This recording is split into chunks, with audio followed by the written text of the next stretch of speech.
सरकार तक पहुंचाने के लिए आपने हमारा सहयोग किया। दिल से मैं आपका थैंक यू करता हूं मीरा वार्ता का।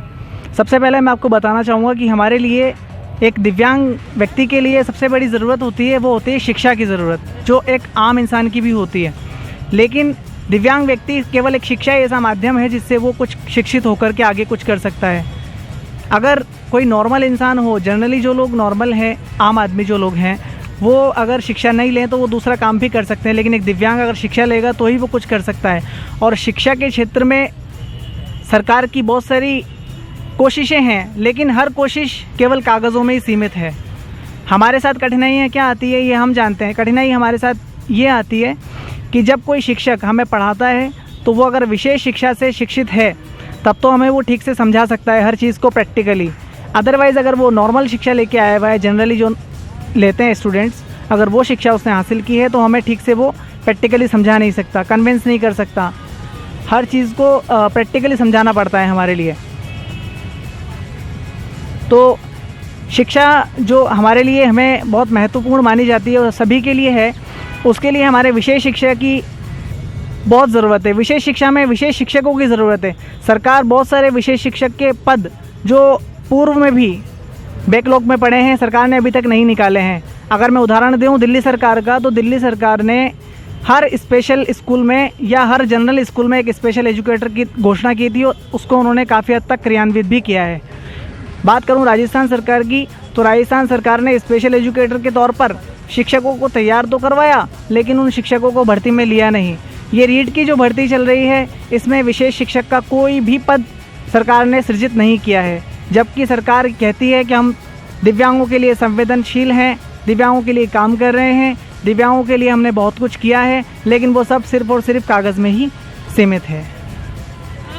बाकी आपके जो दोस्त हैं उनसे भी मिलते हैं, बात करते हैं, तो कैसा लगता है कि शायद वो जो इनके चुनाव के टाइम जो वादे रहते हैं क्या वो वैसे ही रह जाते हैं, क्या वो धरातल पे नहीं आते, आप लोगों से मिलते, तो आपका क्या अनुभव है? जी निश्चित तौर पे ये बात आपकी बिल्कुल ठीक है कि नेता जब भी अगर हमारे से चुनावी सभाओं में मिलते हैं तो वो बहुत अच्छे अच्छे लुभावने वादे करते हैं और हमें आश्वासन देते हैं। और आश्वासन देने के बाद जब हम जाते हैं उनके बंगले पर, उनके जहाँ ऑफिस होता है वहाँ पर, तो ना तो वो मिलते हैं और ना ही कोई उनका रिस्पॉन्स करने वाला आदमी मिलता है तो सिर्फ पीए वो एप्लीकेशन लेता है और लेकर के रख देता है, और हम सिर्फ और सिर्फ उसका वेट करते रहते हैं कि कब उस पर कार्रवाई होगी और कब हमारी समस्या का समाधान होगा।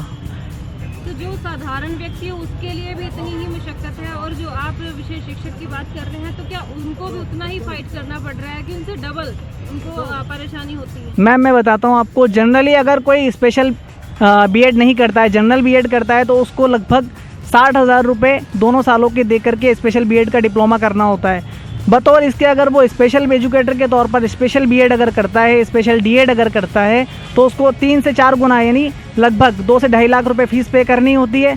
उसके अलावा एक्स्ट्रा एफर्ट करके हार्डवर्क करना होता है। बावजूद इसके फिर भी उनको कोई वैकेंसी नहीं मिले, तो जो लोग स्पेशल एजुकेटर के तौर पर हमारी फील्ड में आकर हमारी मदद करना चाहते हैं, उनका मनोबल और उनका जो एक संवेदनशीलता का जो भाव है वो निश्चित रूप से इस बात से कम हो जाएगा कि हमने 3 गुना फीस भी दी, हमने कोशिशें भी की, स्पेशल एजुकेटर के तौर पर स्पेशल बीएड डीएड भी किया, लेकिन हमें भर्ती में हमें लिया नहीं गया। हमारे लिए कोई विशेष भर्ती का अभियान नहीं चलाया गया और ना ही हमें भर्ती में शामिल किया गया। तो इससे हमारे स्पेशल एजुकेटर के तौर पर जो लोग शामिल हैं, जो कोशिशें कर रहे हैं, जो संवेदनशील तबके से लोग हैं, वो भी कहीं ना कहीं से निराश होंगे, उनका मनोबल टूटेगा और भविष्य में फिर वो लोग स्पेशल एजुकेटर के तौर पर दूसरे लोगों को कन्विंस नहीं करेंगे। सबसे बड़ा लॉस इससे ये होगा हम लोगों को।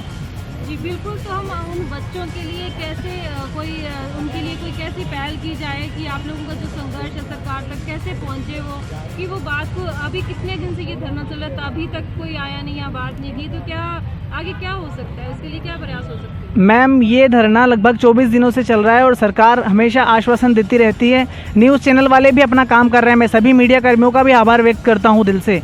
लेकिन सरकार अगर संवेदनहीन हो जाए तो उसका कोई इलाज नहीं है। सरकार संवेदनशील होगी तो निश्चित रूप से विकास होगा। और अगर ये फैसला नहीं माना जाता है, रीट में 5,000 पद विशेष शिक्षक के तौर पर अगर सरकार सृजित नहीं करती है, तो ये धरना प्रदर्शन जो है अभी जयपुर में हो रहा है, ये फिर धीरे धीरे पूरे राजस्थान में होगा और फिर धीरे धीरे पूरे ऑल ओवर इंडिया में होगा। क्योंकि अगर किसी राज्य सरकार ने इस फैसले को माना है तो यकीनन उन्होंने इस बात पर बल दिया है और दिव्यांग लोगों के प्रति उनकी संवेदनशीलता है जो उन्होंने विशेष शिक्षक की भर्ती की है। तो राजस्थान सरकार अगर आश्वासन देती है तो इनको भी भर्ती आयोजित करके विशेष अभियान चलाकर भर्ती को करना चाहिए, जिससे भविष्य में दिव्यांग लोगों के लिए जो लोग विशेष शिक्षा के क्षेत्र में आना चाहते हैं, विशेष शिक्षक बनना चाहते हैं, उनका मनोबल बढ़े और ये लोग उनके लिए प्रेरणा बन सके। आपका शुभ नाम और जिले का नाम बता दीजिए। मेरा नाम आदिल कफील है और मैं जयपुर से ही ताल्लुक़ रखता हूँ। और जी, थैंक यू सो मच।